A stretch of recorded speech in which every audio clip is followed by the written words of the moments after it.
Good afternoon to those who listen. It's 2:09 p.m., December 2nd, 2025.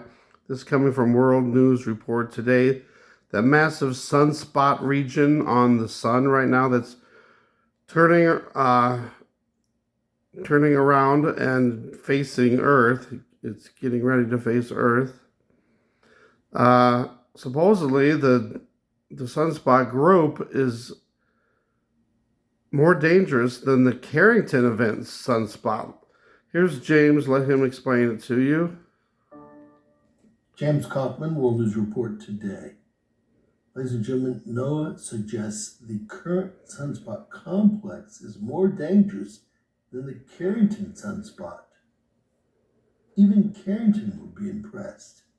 On September 1st, 1859, English astronomer Richard Carrington sketched the most famous sunspot in history.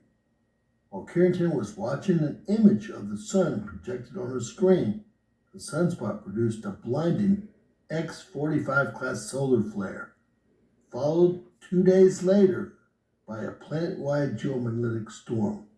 You know it as the Carrington event. Now, I did some research, and I don't believe that it was 2 days later that the storm hit. Estimates are that the coronal mass ejection, moving at over 6 million miles per hour, arrived somewhere between 16 to 20 hours after the solar flare event, with 18 hours being the number most used. So less than a day. Today's giant sunspot complex compared to the Carrington sunspot? NOAA says it's even more dangerous because of the sunspot complex is two sunspots, AR 4294 and AR 4296, separate instead of one. They believe that alone makes it more dangerous than the Carrington sunspot, although the Carrington sunspot was larger. The image here shows the Carrington drawing of 1859 and the sunspot inserted to scale on December 2nd, 2025 today. An image of sunspot complex 4294, i.e. and 4296 below it.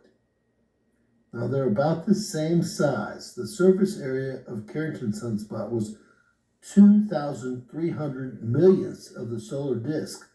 The surface area of sunspot complex 4294-4296 is 2,080 millionths of the solar disk, or about 90% as large as the Carrington sunspot itself. So again, let's be clear.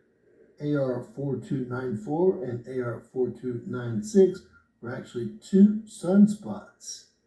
A sunspot complex, not one sunspot, like the Carrington sunspot is believed to have been.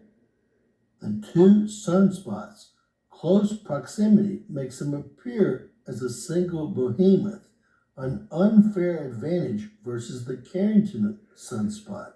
The crowding of the two sunspots and the separation of their magnetic canopies If they the odds of reconnection, magnetically raises the odds form of a large together. X flare of their own. Ugh.